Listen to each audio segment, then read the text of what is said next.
கர்த்தர் நல்லவர். இன்றைய வேதவசனம் செப்பனியா 3ஆம் அதிகாரம் 15ஆம் வசனம். கர்த்தர் உன் ஆக்கினைகளை அகற்றி உன் சத்துருக்களை விலக்கினார். இஸ்ரவேலின் ராஜாவாகிய கர்த்தர் உன் நடுவில் இருக்கிறார். இனி தீங்கை காணாதிருப்பாய். கர்த்தர் நமக்கு கொடுத்திருக்கிற வார்த்தை, இனி தீங்கை காணாதிருப்பாய்.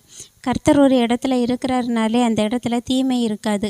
ஒருவேளை தீமை இருக்கிற மாதிரி நமக்கு தோணுனா கூட, என்னுடைய வாழ்க்கையில் சில தீமையான காரியங்கள் இருக்குதேன்னு நம்ம நினச்சா கூட அந்த தீமை நம்ம பாதிக்காத அளவுக்கு கர்த்தர் அந்த தீமையை மாற்றி போடுவார். என்ன வசனம் சொல்லுது?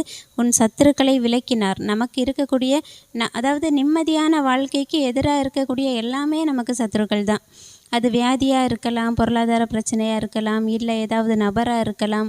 நம்ம நிம்மதியாக வாழ்வதற்கு, சந்தோஷமாக கர்த்தரை தேடுறதற்கு தடையாக இருக்கக்கூடிய எல்லாத்தையுமே கர்த்தர் மாற்றத்துக்கு உள்ளாக கொண்டு வந்து நம்ம விரும்புகிற மாதிரி எந்தெந்த இடங்களில் நம்ம எந்தெந்த மாற்றத்தை நாம் விரும்புகிறோமோ அந்த மாற்றத்தை தந்து எல்லா தீங்கையும் நம்மை விட்டு அகற்றி நம்மளுடைய வாழ்க்கையில் சமாதானம், சந்தோஷம் மட்டும்தான் நிலச்சிருக்கும்.